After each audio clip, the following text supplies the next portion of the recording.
Hey, this is Kevin Kelly, the voice of Ring of Honor Wrestling, and you are listening to 3 Count Thursday. You got it? 3 Count Thursday. Make it happen.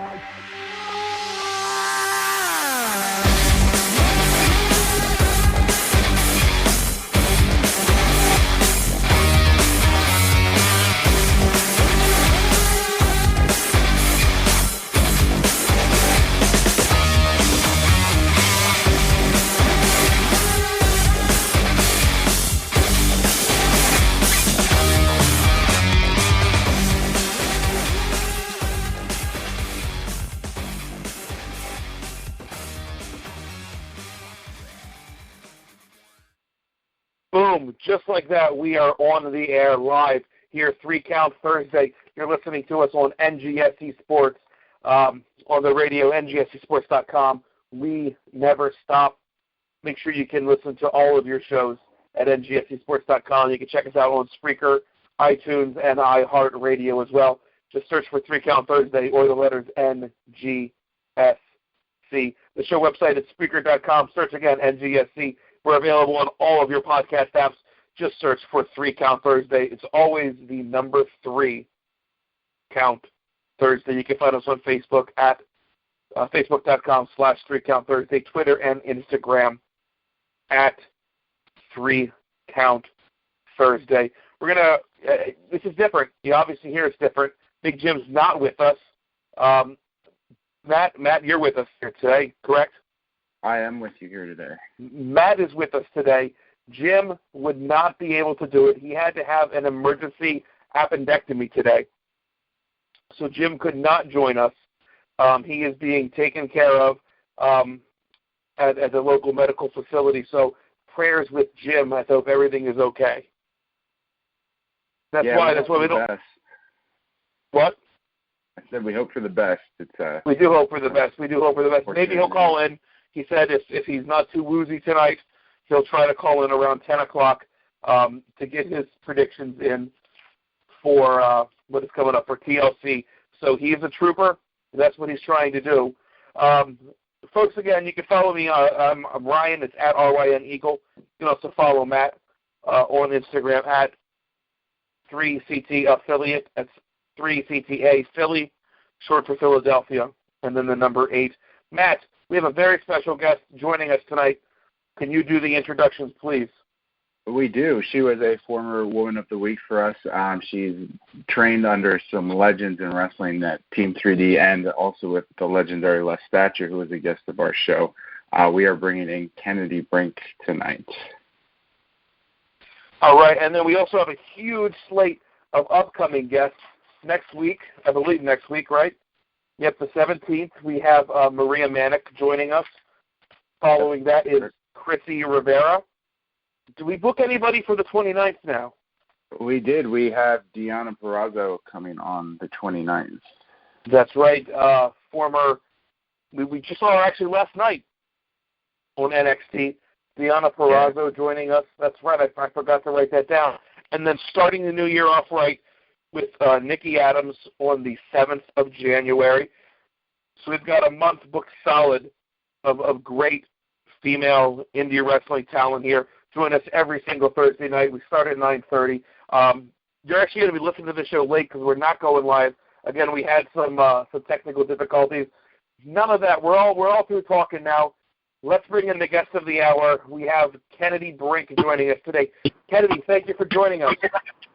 Well, thank you guys for having me. And as I told you, I am currently driving, so if you hear the angry honking of a horn or perhaps me yelling at the Orlando drivers around here, I apologize. So, forewarned. No, that's understandable. We live in Lancaster County, Pennsylvania, so we have to worry about buggies and stuff like that. So we don't have a ton of traffic. Yeah, it's a little bit different though. So instead of the buggies here, I have these tourists that don't know where the hell they're going. I have the mom and the dad that are in the minivan, or the old lady that doesn't know that they're supposed to turn left, and then they try to go 5 lanes over, and then I start to be nasty. So. All right, I will have my finger on the censor button all night long.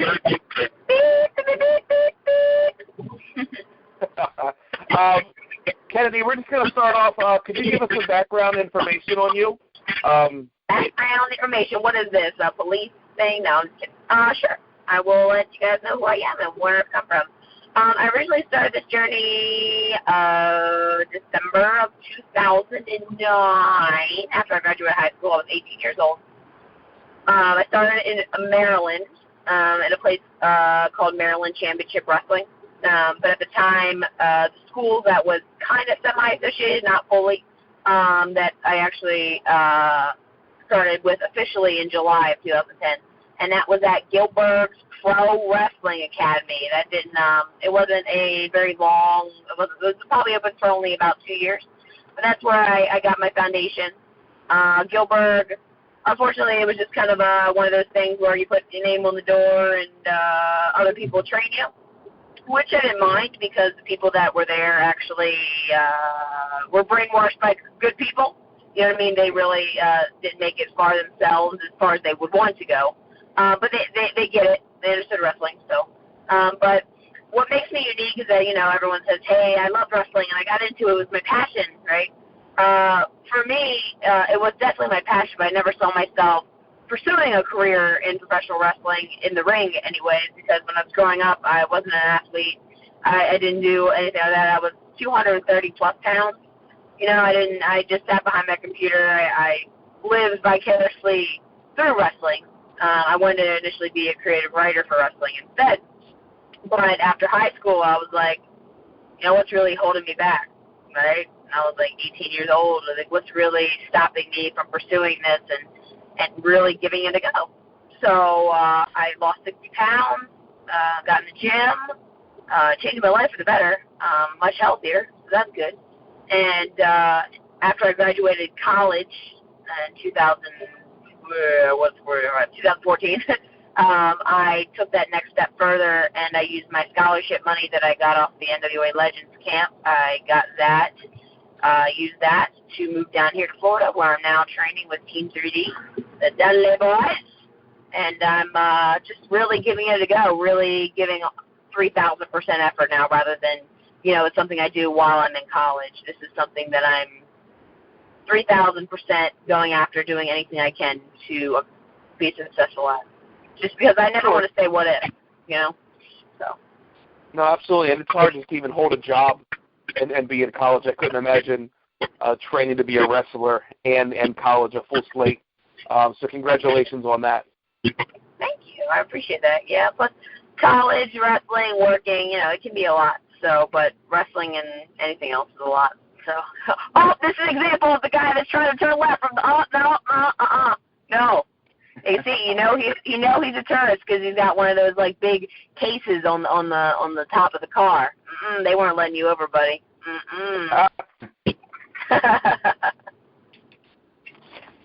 All right, now you touched on this a bit. You made an incredible transformation with the weight loss. What are some tips you can give to those trying to accomplish this goal? Because not everyone is successful in that, unfortunately. Yeah, it's not going to happen overnight. I work at a gym too, so I can tell a little bit about this. But you don't put the weight on overnight, so it's not going to come off overnight. And it's not just it is a lifestyle change. It's not something that you're going to make a few changes and then it's naturally going to happen. You have to have a positive attitude, even if it's really hard to be positive. And just everyone, I mean, even though people say, I don't know what to eat, just think about what's healthy and what's not. You know, it's scary to think of all these chemicals and crap that's in the foods in the marketplaces and everything, and that we're just so accustomed to eat. Like, really, what is a potato chip, or really, what are these chemicals that they're putting in this food? What what are those little sticks, like potato sticks? You know, like what really? Right. Or cheese puffs. What is a cheese puff? Like, we're so used to these things now because I feel like this generation definitely has always had it. The past few, so we're just like, let me go to the store and pick this up. Well, I don't know what's in it, but whatever, you know. And that has a build up to your body, and you know, working out it's difficult. It's very difficult, especially when it hurts or you can't breathe. But I'd rather not breathe and it hurt than not being able to walk up steps and get winded, or not be able to walk around a theme park because my legs rub together and it's ridiculously uncomfortable, and just, those things. I don't know. You want to get healthy for you so you can live your life better rather than not enjoying it. So that's my biggest part. So for me, it might have been that wrestling was my motivation, but I truly 3,000% believe in what I say and living that better lifestyle. Kind of to piggyback on that, what are some tips you could give somebody that wants to pursue professional wrestling as a career? Invest in yourself, and there's lots of different ways to invest in yourself. First of all, you want to make sure that you have proper training. And when I mean proper training, you want to make sure that you're going to a place that's credible. You're being taught by people that have either made it or know what you're doing, and you want to make sure that the place that you're going to is a good facility, that it's safe. You just want to make sure you do your background and not getting into a situation where you're dealing with Joe Schmo. What someone told me was like, you want to learn from someone where you want to mimic, not necessarily mimic them, but you want to achieve their success. So if you're working under someone or training under someone that hasn't really made it very far, then you want to get where they got, Mm-hmm. There are different situations, of course, when I first started, the guys that I trained under, they, hadn't made it very far, but thankfully they had been able to travel and learn from correct people, and so even though they hadn't gotten very far, they had correct knowledge. But at the same point, I moved here so I could learn from the best because they have done everything and still are today. So. Sure, and you have trained with some legends of the industry, and you had touched on it. You're training currently with Team 3D. You've trained with Les Thatcher as well. He was a former guest on our show, and honestly just has a wealth of knowledge about the sport. What were some of the more valuable lessons you took from those trainings? There's so much, but I think this generation of wrestling, not that, I'm a big, know-it-all or whatever, but in my opinion, because of the way the WWE has gone, we aim to entertain.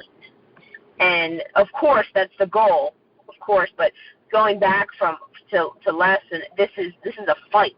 I'm trying to win this. This is a contest. And it might be okay if something doesn't look picture perfect of how, I think this generation wants it to be. So that's definitely a big thing, is that it's a fight.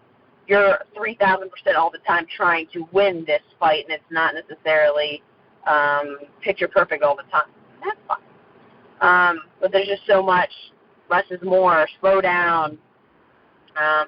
And through the process of all this, my biggest problem from where I come from and who I am, unfortunately, is that I never believe in me, and I don't have the confidence in me. And for having these guys have that confidence and believe in me, they're showing me that I have to believe in myself, because even if they believe in me, it doesn't matter.